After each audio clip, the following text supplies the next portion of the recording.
نحمده ونصلي على رسوله الكريم اما بعد فاعوذ بالله من الشيطان الرجيم بسم الله الرحمن الرحيم رب اشرح لي صدري ويسر لي امري واحلل عقدة من لساني يفقهوا قولي ربنا لا تؤاخذنا ان نسينا واخطأنا۔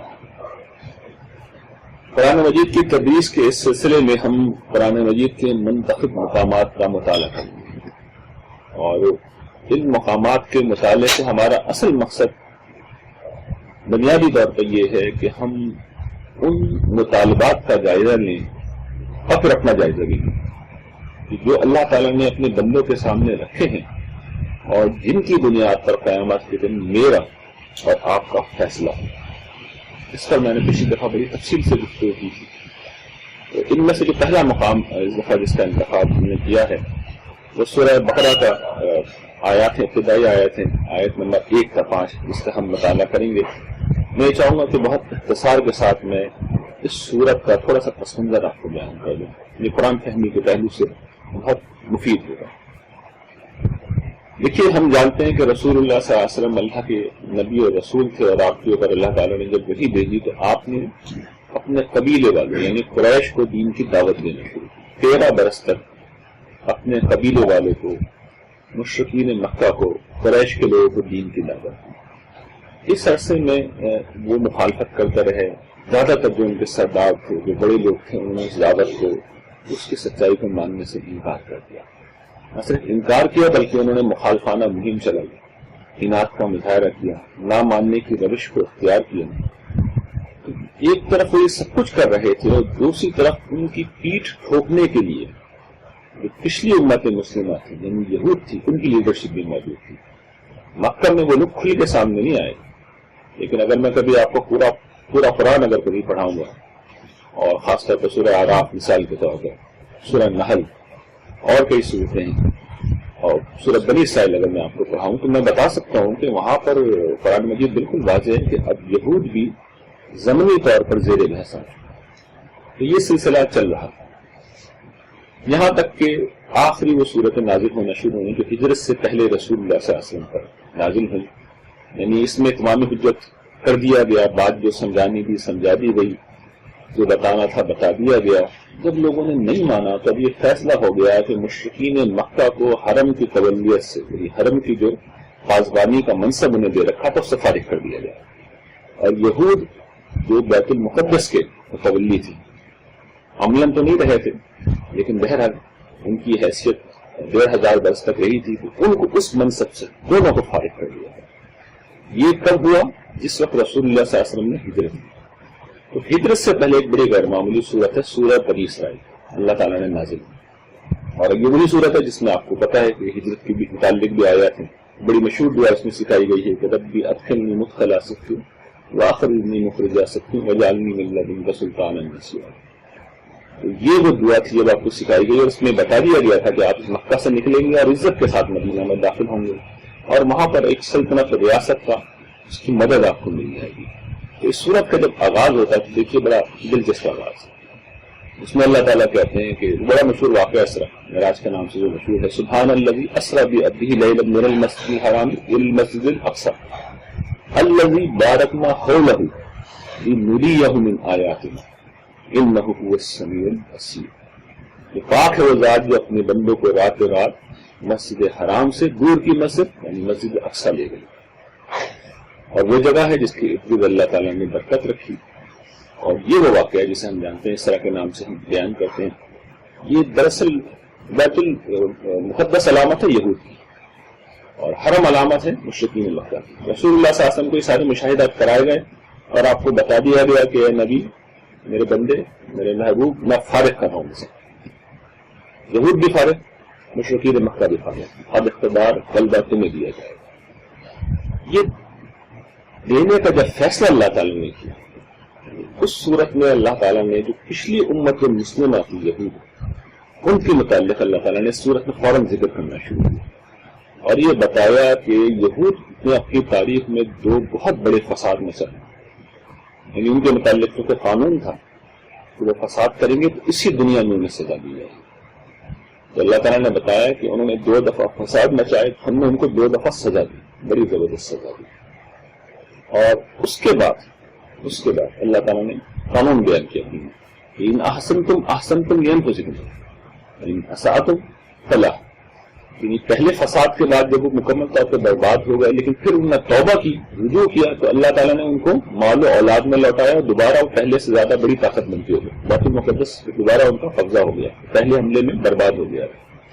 اور دوسری دفعہ جب یہ معاملہ ہوا تو پھر یہی ہوا کہ اللہ تعالیٰ قانون یہ بتا رہے ہیں بھلائی کرو گے تو اپنے لیے کرو گے اور برائی کرو گے تو اس کا وبال بھی تمہیں اٹھانا پڑے گا۔ تاریخ میں یہ 2 دفعہ فساد ہوا، پہلی دفعہ بخت نصر کے ہاتھوں برباد ہوئی، توبہ کی، اللہ نے پھر عروج دے دیا، پھر دوسری دفعہ انہوں نے جب حضرت عیسیٰ کا کفر کیا پھر ان کے اوپر رومیوں کے ذریعے سے تباہی نازل ہوئی اور اس کے بعد ان کو جلا وطن کر دیا گیا۔ ان کا جو گویا کہ کعبہ تھا ان کا بیت المقدس، مسجد اقصیٰ جسے ہم کہتے ہیں، تباہ برباد کر دیا۔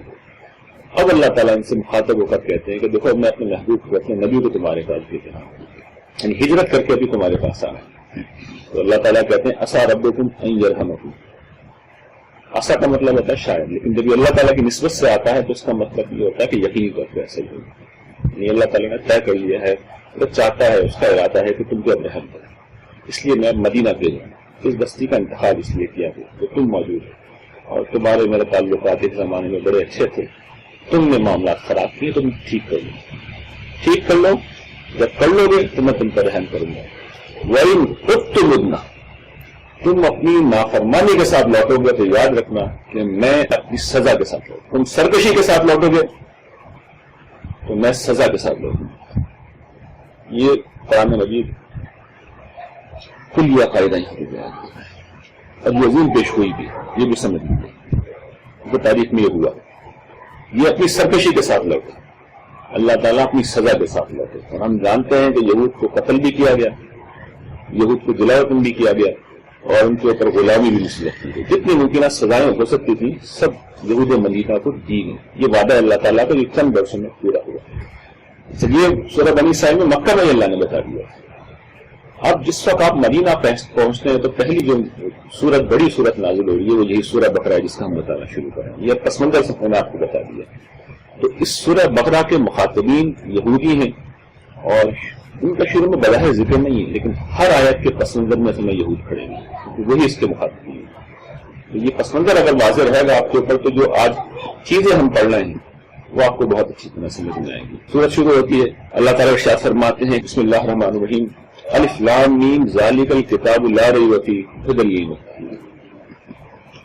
یہ سورہ الف لام میم مقطعات ہیں اور اس کو ہم اس طرح بیان کرتے ہیں کہ الف لام میم، جیسے کہ میں نے عرض کیا کہ یہ کوئی الفاظ میں زبان میں گفتگو نہیں کیا ہے، جملے کی شکل میں کیا ہے۔ تو الف لام میم سے پہلے اصل میں مطلب یہ کہ یہ سورہ الف لام میم، اس کو ہم کہتے ہیں مبتدا محذوف ہے، لیکن میں چیزیں فنی طور پر نہیں بیان کر رہا، اس لیے صرف صحیح سمجھ لیجیے، ترجمہ اس کا درست ہونا چاہیے۔ یہ سورہ الف لام میم، یہ نام ہے عربوں میں طریقہ تھا، قصائد کا نام اسی طریقے سے رکھتے تھے۔ ذالک الکتاب لا ریب فیہ، ذالک الکتاب، یہ دیکھیے الکتاب آ گیا۔ الکتاب سے مراد یہاں کوئی عام کتاب نہیں ہے، الکتاب لکھا ہوا ہے، اس کا مطلب یہ ہے کہ خاص کتاب۔ کون سی کتاب؟ یہ کلام الہی۔ اور یہ جو لفظ ہے نا بائبل، یونانی زبان میں اس کا مطلب بھی دی بک ہی ہوتا ہے، یعنی مذہبی ادب کے اندر دی بک جب بھی بولا جاتا ہے تو اس سے مراد عام کتاب نہیں، اس سے مراد کتاب الہی ہے۔ تو یہاں پہ بھی جو ذالک الکتاب، یہ کتاب الہی لا ریب فیہ، اس کے کتاب الہی ہونے میں کوئی شک نہیں، کوئی شک نہیں۔ یہ اصل میں اللہ تعالیٰ ابھی براہ راست مخاطب نہیں کیا یہود کو، وہ آگے کریں گے، یا بنی اسرائیل اذکروا نعمتی التی انعمت علیکم انی فضلتکم علی العالمین۔ آیت 40 سے مخاطب کرنا شروع کریں گے، 1 سے 39 تک سورت کی تمہید ہے۔ اس تمہید میں انڈائریکٹلی وہ زیر بحث ہیں، ان کو اصل میں بتا رہے ہیں اللہ تعالیٰ کہ جو نبی کا وعدہ کیا گیا تھا، وہ جو میں نے پچھلی دفعہ الفاظ بیان کیے تھے کہ اپنا کلام اس کے منہ میں ڈالوں گا، تو وہ کلام بھی آ گیا، وہ نبی بھی آ گیا، وہ کتاب بھی آ گئی، تو یہ کتاب الہی آ چکی ہے۔ اس کے کتاب الہی ہونے میں کوئی شک نہیں، کسی شک میں نہیں آنا تم لوگ، یہ اب میں کلام کر رہا ہوں، اللہ تعالیٰ میں خود اللہ تعالیٰ کلام کرنے کے اوپر معاملہ کر رہے ہیں۔ تو وہی کہتے ہیں کہ کتاب آ گئی ہے، اس میں کوئی شک نہیں ہے۔ اب اس کی صفت کیا ہے؟ ہدایت، ھدی للمتقین۔ یہ اب کیا ہے آپ دیکھ لیں، اس کے اوپر 2 ضرور پڑے گی، ویسا قرآن کریم میں الہدا کے طور پہ بھی آتا ہے، ٹھیک ہے، یہاں پہ الہدا الف لام نہیں لگا نا، 2 زبر لگے. تو جو ہم نے قاعدہ پڑھا ہے اس کی امپلیمنٹیشن ہم دیکھ سکتے ہیں. ارشاد باری تعالیٰ ہے ہدی للمتقین، یہ کتاب ہدایت ہے ڈرنے والے. اس کتاب کا پوٹینشیل ہے. ویسے تو دوسری جگہ پہ بیان ہوا ہدی للناس، کئی جگہ سورہ آل عمران جو سری سورت ہے اس میں بیان کیا گیا ہدی للناس ہے. لیکن یہ ایسا ہی ہے کہ ہم یہ کہیں کہ سورج روشنی ہے. سورج اپنی ذات میں روشنی ہے، قرآن اپنی ذات میں ہدایت ہے پوری انسانیت کے لیے. لیکن سورج کس کے لیے روشنی ہے؟ اندھے کے لیے بھی روشنی ہے؟ نہیں، اندھے کے لیے روشنی نہیں ہے. اسی طریقے سے جو لوگ اندھے پن کا شکار ہو ہیں قرآن ان کے لیے ہدایت نہیں ہے. قرآن تو اصل میں ڈرنے والوں کے لیے ہدایت، متقین کے لیے ہدایت. تو پہلا وصف ہے جس کا ہم یہاں پہ مطالعہ کرنا ہے، اوصاف ہمیں پڑھنے ہیں جو اللہ تعالیٰ کے مطلوب ہے. پہلا وصف ہے متقین. دیکھیے تقویٰ کیا ہوتا ہے؟ اس کا مطلب یہ ہوتا ہے سادہ ترین الفاظ میں خطرے سے بچنے کی نفسیات. جب آپ خطرے سے بچنے کے لیے عملاً کسی چیز سے بچتے ہیں جو خطرہ ضرور کرتا ہے نا کسی شکل کے اندر، سانپ آ گیا، کوئی شناک زہر ہے تو ہم سانپ سے بھی بچتے ہیں، زہر سے بھی بچتے ہیں. تو یہ عمل ہے، اسی وقت میں پرہیزگاری کہا جاتا ہے. تو یہ عمل کی شکل میں بھی ظہور کرتا ہے. اور پھر اس کا ایک نتیجہ ہوتا ہے، اور یہ نتیجہ یہ ہوتا ہے کہ ہم نقصان سے بچ جاتے ہیں. تو قرآن مجید میں بھی ان دونوں پہلوؤں سے، ان تینوں پہلوؤں سے استعمال کیا گیا. وہ لوگ جو آخرت کی پکڑ سے، آخرت کے عذاب سے بچنے کی نفسیات میں جیتے ہیں وہ متقی ہیں. یہ ان کی نفسیات ہے. وہ جب اللہ کی نافرمانی سے عملاً بچتے ہیں تو وہ بھی متقی کہلاتے ہیں، اور اس عرف عام میں پرہیزگار کہا جاتا ہے. اس کا نتیجہ قرآن بیان کرتا ہے آخرت میں وہ بچا لیے جائیں گے. کس سے بچا لیے جائیں گے؟ جہنم کی آگ سے بچا لیے جائیں گے. تینوں مفاہیم میں قرآن مجید اس کو استعمال کرتا ہے. تو یہ پہلا وصف ہے جو ہم میں سے ہر شخص کے اندر ہونا چاہیے. اور اس کا تعلق اس آخری آیت میں جو آگے بیان ہوگا نا، یہ آخرت پہ بھی یقین رکھتے ہیں. دیکھیے تقویٰ پیدا ہی نہیں ہو سکتا، یعنی تقوی دنیا کا تقویٰ زیر بحث نہیں ہے، یہاں تقویٰ آخرت کا زیر بحث ہے. تو آخرت کا یقین ہوگا تبھی تو پیدا ہوگا. ایک شخص کو آخرت کا یقین ہی نہیں ہے، شک ہے اسے، وہ مانتا ہی نہیں، تو اس کے اندر خدا کا خوف کیسے پیدا ہو؟ خدا کا خوف اصل میں آخرت میں یقین سے پیدا ہو.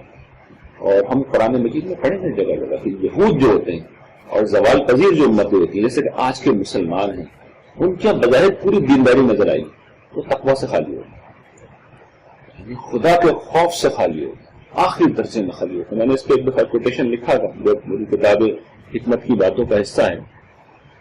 یہ مذہب کی تاریخ کا یہ سب سے بڑا المیہ ہے. خدا کے خوف سے جو لوگ سب سے بڑھ کر خالی ہوتے ہیں وہ زیادہ تر مذہبی لوگ ہیں. مذہبی لوگ دلوں میں، یہ بات بڑی عجیب لگے گی لیکن میں آپ کو سب سے بڑی سچائی بتا رہا ہوں. زوال پذیر مذہبی قوموں میں جو لوگ مذہب کے نام پر کھڑے ہوئے ہوتے ہیں وہ سب سے بڑھ کر خدا سے بے خوف ہیں. میں سب کی بات نہیں کر رہا، یقیناً سب ایسے نہیں ہوتے. بہت اطمینان سے خدا کا نام لیتے ہیں، خدا کی طرف منسوخ کر کے جو دل چاہے کہہ دیتے ہیں. انہیں احساس ہی نہیں ہوتا کہ اللہ تعالیٰ جب پکڑنے پہ آئیں گے. حال یہ ہوتا ہے کہ آدمی حق بیان کر کے بھی ڈرتا ہے اور تیار رہتا ہے کہ اللہ اگر میری غلطی مجھ پہ واضح ہو گئی تو میں تیار ہوں، جس سمت میں سچائی ہوگی میں گھومنے کے لیے تیار ہوں. لیکن جو خدا سے بے خوف لوگ ہوتے ہیں وہ نبیوں کی طرح کلام کرتے ہیں. نبیوں کی طرح کلام کرنے کا مطلب یہ کہ جو میں نے کہہ دیا وہ حق ہے، وہ سچ ہے. حق کس کو دے دیا؟ کس نے حق دیا ہے؟ یہ صرف انبیاء علیہ السلام کا حق ہوتا ہے کہ وہ جس بات کو زبان سے نکال دیں وہ حق ہوتا ہے. صاحب عصمت ہوتے ہیں، ان کی حفاظت کے لیے فرشتے مقرر ہوتے ہیں، وہ خدا کی مرضی کے بغیر ایک لفظ نہیں نکال سکتے. باقی سب لوگ عام انسان ہیں، وہ بات کہیں گے وہ صحیح بھی ہو سکتی ہے غلط بھی ہو سکتی ہے، وہ بات یقیناً اعتماد سے بیان کریں گے. لیکن انہیں تیار رہنا چاہیے کہ کسی نے غلطی واضح کی فوراً اپنی اصلاح کر لیں. یہ ہوتی ہے خدا خوفی کی نفسیات. اس کو سمجھ لینا چاہیے. خدا خوفی اصل میں ایک نفسیات کا نام ہے. اگر یہ نفسیات کے بغیر ہے خدا خوفی تو کچھ اعمال تو ضرور پذیر ہو جائیں گے، جس کو ظاہری اعمال کسی دفعہ بھی میں نے واضح کیا تھا کہ حقیقی تقویٰ وہ تو انٹروسپیکشن، اپنا احتساب، سخت ترین احتساب، کوئی الاؤنس نہیں دینا اپنے آپ کو. ایسا آدمی تو ساری دنیا کی نیکیاں کر کے بھی ہاتھ جوڑ کے کھڑا رہتا ہے پروردگار مجھے معاف کر دیں، کوئی غلطی ہو رہی ہے مجھے معاف کر دیں. خدا کی ایسی بلند و عظیم ہستی ہے، وہ اگر احتساب کرنا شروع کر دے کس نے بچنا ہے؟ کون بچ سکتا ہے؟ اسی لیے رسول اللہ صلی اللہ علیہ وسلم کہتے تھے نا کہ میری بھی بخشش، وہ اللہ کی رحمت پر محفوظ. یہ سب میں کیا یہ تقوی کی نفسیات ہے. رسول اللہ صلی اللہ علیہ وسلم سب سے زیادہ متقی تھے، یہ آپ کی نفسیات تھی. اللہ یہ کہ میرے رب کی رحمت مجھے ڈھانپ لی. یہی اصل میں نفسیات ہے اور یہی ہونی چاہیے، اور یہی یہ نفسیات جو یہاں پہ بیان ہو رہی ہے.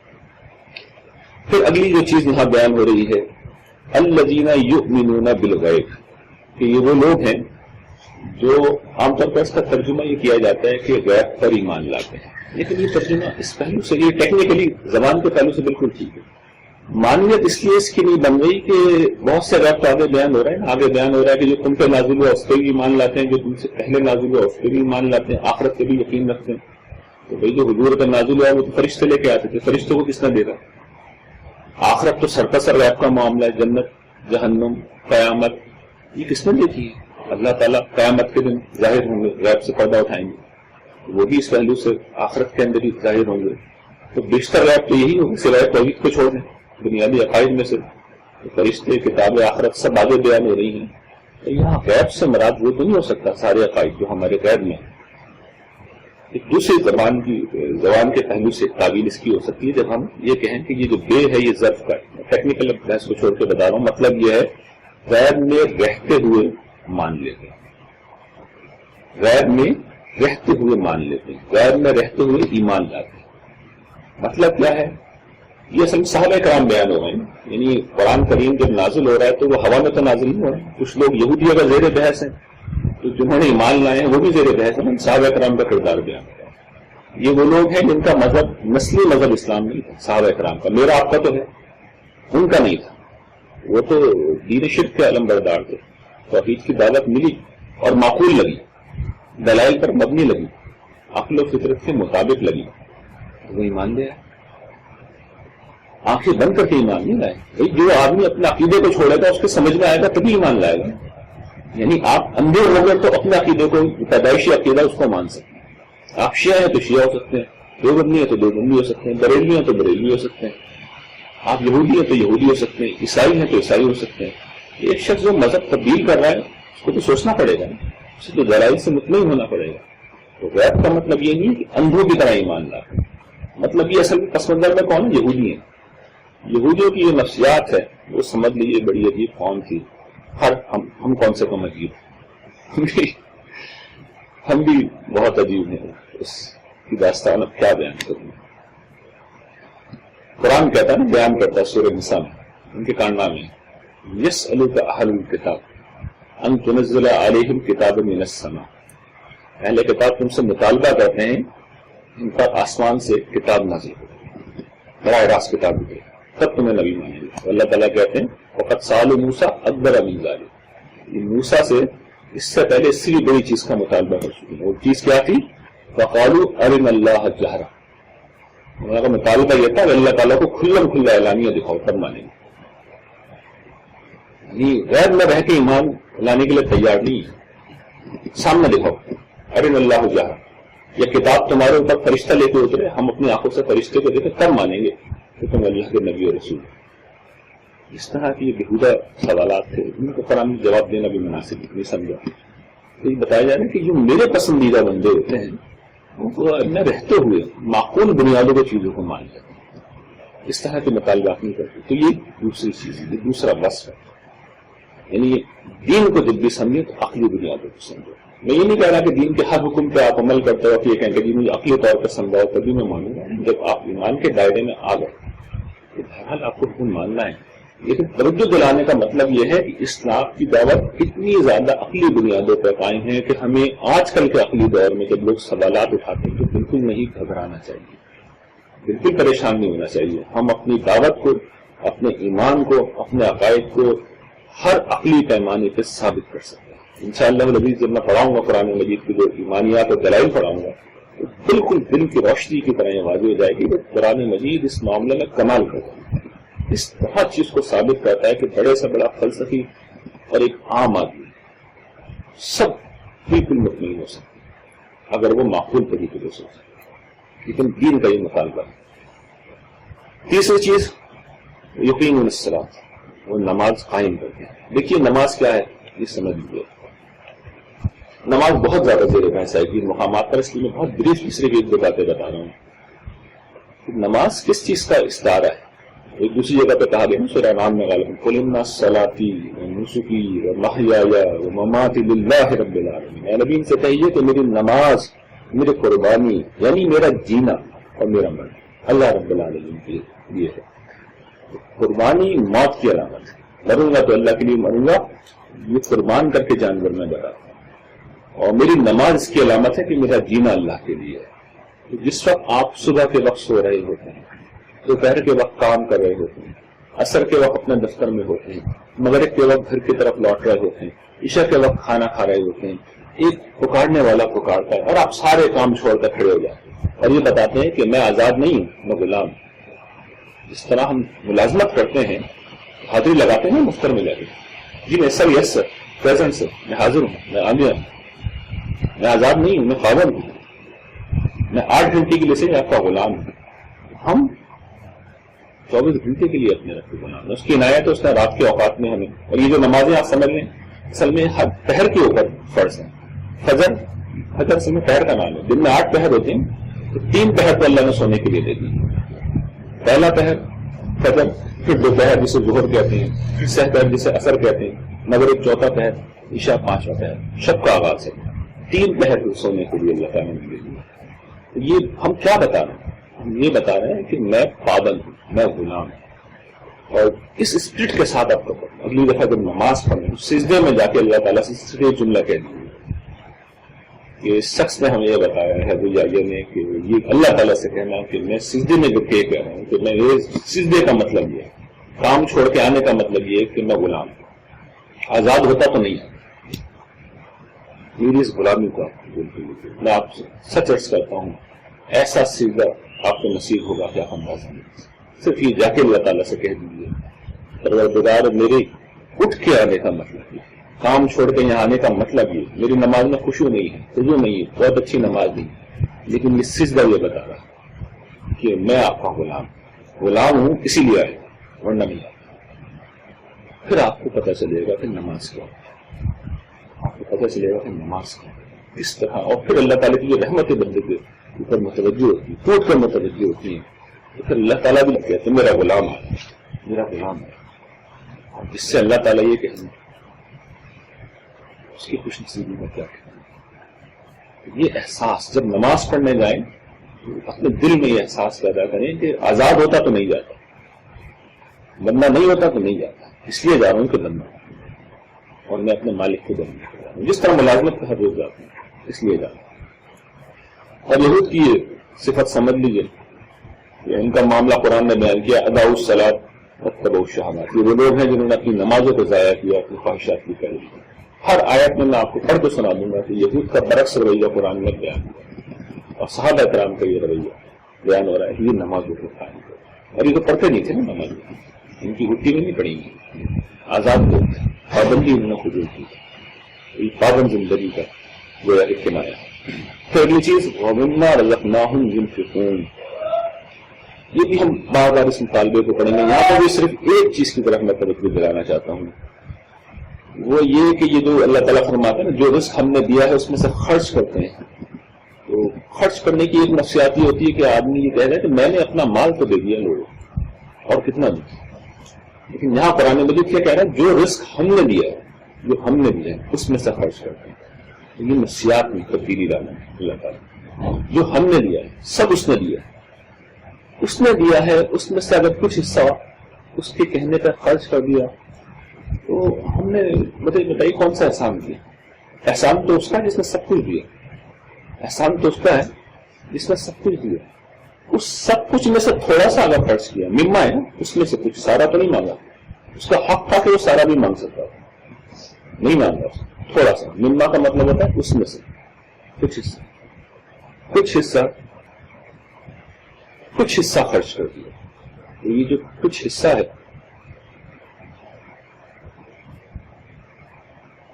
اس نفسیات کے ساتھ اگر خرچ کر رہے ہیں، یہ سب کچھ میرے مالک کا تھا، تو دیکھیے انسان کی نفسیات بڑی جدا ہو جاتی ہے. پھر آدمی بوجھ نہیں سمجھتا. ہم انفاق کو بہت بڑا بوجھ سمجھتے ہیں کتنا مال خرچ کرو، کتنا مال خرچ کرو، اتنا دیتے دیا، ضرورت مند ختم ہی نہیں ہوتے، مانگنے والے آئے چلے جاتے ہیں، دین کے مطالبات ختم ہی نہیں ہوتے. تو اللہ تعالیٰ کو سمجھا رہے ہیں تم اپنی گرا سے کچھ بھی نہیں دے رہے، میری عطا میں سے دے رہے، جس روز اپنی گرا سے دو، جو دل چاہے نفسیات کو اختیار کرو. یہ توجہ دلانے مقصود ہے. اس کے اور بڑے پہلو ہیں تو انشاءاللہ اگلے مقامات پر زیر بحث آ جائیں گے. اور یہود کا رویہ تو میں بیان کرتا ہوں، قرآن بیان کرتا ہے. ان سے جب مطالبہ ان کے سامنے آیا قرآن مجید کا کہ اللہ تعالیٰ کہتے ہیں کون ہے اللہ کو جو قرض حسنہ دے، تو ان کا بڑا دلچسپ قرآن میں تفسیرہ نقل کیا ہے کہ ان اللہ فقیر ونحن اغنیاء، اللہ میں غریب ہو گئے معاذ اللہ، ان اللہ فقیر، اللہ تعالیٰ نے ان کے الفاظ نقل کی، اللہ تعالیٰ غریب ہو گئے، فقیر ہو گئے، ونحن اغنیاء، اور ہم امیر ہیں، اللہ میں ہم سے قرض مانگتے ہیں. کیا نفسیات ہے؟ یہود کی نفسیات. یہ ہوتا ہے انسان. لیکن یہ سمجھ لیجیے کہ ہم شاید الفاظ سے یہ نہ کہتے ہیں، بعض اوقات ہم اپنے عمل سے یہ کہہ رہے ہیں، بعض اوقات ہم بھی اپنے عمل سے یہ کہہ رہے ہیں. پھر اگلا مطالبہ والذین یؤمنون بما انزل الیک وما انزل من قبلک، یہ وہ لوگ ہیں جو اس پر ایمان رکھتے ہیں جو تم پر نازل ہوا اور جو تم سے پہلے پر نازل ہوا. یعنی بہت سادہ سی بات کہی گئی ہے، ساری کتابوں پر ایمان رکھتے ہیں، سارے نبیوں پر ایمان رکھتے ہیں، لیکن اس کی بڑی اہمیت ہے. اس میں جو کچھ بین السطور کہا جا رہا ہے اس کو سمجھیے. اس کے لیے پہلے یہودیوں کو بات سمجھیے، وہ کیا کہتے تھے. وہ کہتے تھے کہ وَإِذَا قِيلَ لَهُمْ آمِنُوا، جب ان سے کہا جاتا تھا کہ ایمان لاؤ، تو وہ کہتے تھے، جب ان سے کہا جاتا تھا آمنوا بما انزل اللہ، قالوا انؤمن، قالوا نؤمن بما انزل علینا، ہم مانتے ہیں اسے، ہم اسے مانتے ہیں جو ہم پہ نازل ہوا ہے. وَيَكْفُرُونَ بِمَا وَرَاءَهُ، اس کے علاوہ جو کچھ ہے اس کے وہ منکر، یعنی جو اپنا سچائی ہے، اپنی سچائی اس کو تو ہم مانتے ہیں، جو باپ دادا سے وراثت میں ملی ہے اس سچائی کو تو ہم مانتے ہیں. یہ ایسے ہی ہے جیسے اگر ہم شیعہ ہیں یا ہم دیوبندی ہیں یا ہم بریلوی ہیں یا ہم اہل حدیث ہیں تو میں کہتا ہوں کہ جو ہمارے علماء نے بتا دیا وہ تو ٹھیک ہے، باقی جو سچائی ہے وہ ہم نے بھی مانی. اپنے حلقے میں بیٹھو، اپنے فرقے میں بیٹھو، اپنے گروپ میں بیٹھو، کسی اور کی کوئی بات بھی نہ سنو، اس لیے کہ ساری سچائی یہاں پہ بنی. تو سوچنا سمجھنے کے لیے ہم تیار نہیں ہوتے. صحابہ کرام کا معاملہ اس کے بالکل برعکس، ان کے لیے سبھی اجنبی تھے، لیکن رسول اللہ صلی اللہ علیہ وسلم سے بہرحال ایک بڑی نسبت تھی ان کے، آپ ان کے آقا سردار، محبت کا گھر، معمولی تعلق. تو آپ کا تو وہی مان لیا ہے، آپ کی کتاب کو بھی مان لیا. اب ایک ایسا نبی جو یہودیوں میں نازل ہوا اس سے انہیں کیا دلچسپی ہو سکتی ہے، لیکن اللہ کا حکم ہے اس کو بھی مان لیا. یہودیوں کے نبیوں کو بھی وہ اپنا نبی کہتے، یہودیوں کے نبیوں کو بھی وہ اپنا نبی کہتے. عیسیٰ علیہ السلام بھی ہمارے نبی ہیں، موسیٰ علیہ السلام بھی ہمارے نبی. یہ اصل میں کیا اسپرٹ ہے؟ تعصبات سے بلند ہونے کی اسپرٹ. سچائی اہم ہے، تعصب اہم نہیں. سچائی اگر وہاں ہے اسے بھی مانیں گے، یہاں ہے اسے بھی مانیں گے. یہی ہمارا رویہ ہونا چاہیے. ورنہ دیکھیے ہم پیدائشی طور پر مسلمان نہیں ہوتے، ہم تو کسی نہ کسی فرقے میں پیدا ہوتے ہیں. تو اگر ہماری اپروچ پھر وہی ہے نؤمن بما انزل علینا، جو یہود کے الفاظ تھے کہ جو ہم پہ نازل ہوا ہے اسے ہم مانیں گے، وَيَكْفُرُونَ بِمَا وَرَاءَهُ، اور جو اس کے علاوہ ہے اس کا وہ کفر کرتے ہیں. تو وہ یقین کیا ہے؟ اپنی سچائی کو ہم نے ماننا ہے، اپنے فرقے سے باہر ہم نے کچھ نہیں ماننا. یہ بھی غیر مطلوب رویہ ہے. مطلوب رویہ کیا ہے کہ جہاں سچائی ہے جس جگہ ہے اسے تم قبول کرو. پھر آخری بات جو کہی گئی ہے وَبِالْآخِرَةِ هُمْ يُوقِنُونَ، کہ یہی لوگ ہیں جو آخرت کو یقین رکھتے ہیں. یہ وہی چیز ہے نا جو پیچھے میں نے شروع میں بیان کی، تقویٰ کا اس سے براہ راست تعلق ہے. ایمان کا لفظ نہیں لایا قرآن مجید. تقویٰ چونکہ زیر بحث تھا، تقویٰ اصل میں دنیا کا تقویٰ پیدا نہیں کر رہا اللہ تعالیٰ. دنیا کے تقوی میں تو ہر شخص پہلے سے ہی متقی ہوتا ہے. میں اگر جہاں پہ شور مچا دوں کہ دم رکھا ہوا ہے، آگ لگ گئی ہے، تو ہر شخص متقی بن کے باہر بھاگ گیا. یہ تو کسی کو متقی بنانے کی ضرورت نہیں ہے، سب متقی ہوتے ہیں ایمان میں. آخرت کا تقویٰ ہے، وہاں جو تقویٰ کہتا ہے تو اس سے مراد آخرت کی گرفت سے بچنا، آخرت کی عذاب سے بچنا. اس کے لیے یقین ہونا ضروری ہے. یقین کے بغیر وہ کیسے ہو سکتا ہے؟ جو یقین بھی کس درجے کا ہو جو قرآن نے آگے بیان کر دیا سورہ آل عمران میں، ربنا لا تزغ قلوبنا بعد اذ ہدیتنا وہب لنا من لدنک رحمۃ انک انت الوہاب. ربنا بھی الفاظ سنیے، ربنا انک جامع الناس لیوم لا ریب فیہ، پروردگار تو لوگوں کو جمع کرے گا اس دن جس کے آنے میں کوئی شک نہیں. ان اللہ لا یخلف المیعاد، پروردگار وہ اپنے وعدے کے خلاف نہیں. اتنا یقین ہونا چاہیے. حضرت علی سے کسی نے کہا تھا آپ کے ایمان کے متعلق، تو انہوں نے کہا تھا کہ دیکھو بھائی بات نہیں، میرے سامنے اگر تم قدر کے معاملات لے کے بھی آ جائیں، دکھا بھی دو، تو میرے ایمان میں کوئی اضافہ نہیں ہوگا، یقین میں کوئی اضافہ نہیں ہوگا، وہ پہلے ہی آخری درجے پہ پہنچے گا. تو صحابہ کرام کا ایمان یقین نہیں ہوگا، پہلے ہی آخری درجے پہ پہنچا ہوا. ویسے نہ بن سکیں لیکن بہرحال ہمیں کسی نہ کسی درجے میں تو اس کو اپنا مقصد بنانا چاہیے. آخرت پر ایمان کافی نہیں، ماننا کافی نہیں ہے. تقوی کے لیے یقین ہونا چاہیے. یہ یقین ہونا چاہیے کہ جو کچھ میں بک بک کر رہا ہوں وہ فرشتے بیٹھ کر لکھ رہے ہیں. میں نے جو پچھلی دفعہ بات رکھی تھی کہ قیامت کے دن میرا قول ہے یا میرا عمل، یا تو میں کہہ دوں کہ یہ میں دین بیان نہیں کر رہا، پھر تو مجھے اجازت ہے جو چاہوں کہوں. اس لیے جب میں ناول لکھتا ہوں تو اس کو جگہ جگہ بیان کرتا ہوں فکشن، کسی کو غلط فہمی نہ یہ فکشن. لیکن جس وقت میں دین بیان کر رہا ہوں مجھے بتانا ہوگا، یہ جس وقت میں دین کے نام پہ کوئی عمل کر رہا ہوں مجھے بتانا ہوگا یہ قرآن مجید اس کے پیچھے کھڑا ہوگا. اگر یہ کھڑا ہوا قرآن مجید تو پھر میں اسے دین کے نام پر پیش کر سکتا ہوں، ورنہ اللہ تعالیٰ پکڑ لے گی کہ یہ کیا کہا ہے. اور یہی وہ پھر اسپرٹ ہے کہ آدمی اپنے اعلیٰ ترین کاموں کو کر کے بھی اللہ تعالیٰ سے ڈرتا ہے. پروردگار، اور جو بڑے صالحین کی ایک دعا ہوتی ہے کہ پروردگار آپ میری نیکیوں کو معاف کر دیں اور میرے گناہوں کو نیکیوں میں بدل دیں. آدمی اپنی نیکیوں سے بھی ڈرنے لگا. یہ ہوتا تھا آدمی دعا یہ مانگتا پروردگار آپ میری نیکیوں کو معاف کر دیں. نیکیوں کو اگر آپ نے مجھے پکڑنا شروع کر دیا تو میری ہر نیکی مجھے اٹھا کے جہنم میں پھینک دیا. یہ خدا خوفی کا آخر میں آیا. اور ہمیں دعا مانگنی چاہیے کہ اللہ تعالیٰ یہ مقام ہمیں عطا فرمائے. اور پھر آخری بات یہ کہی گئی ہے اولئک علی ھدی من ربہم واولئک هم المفلحون.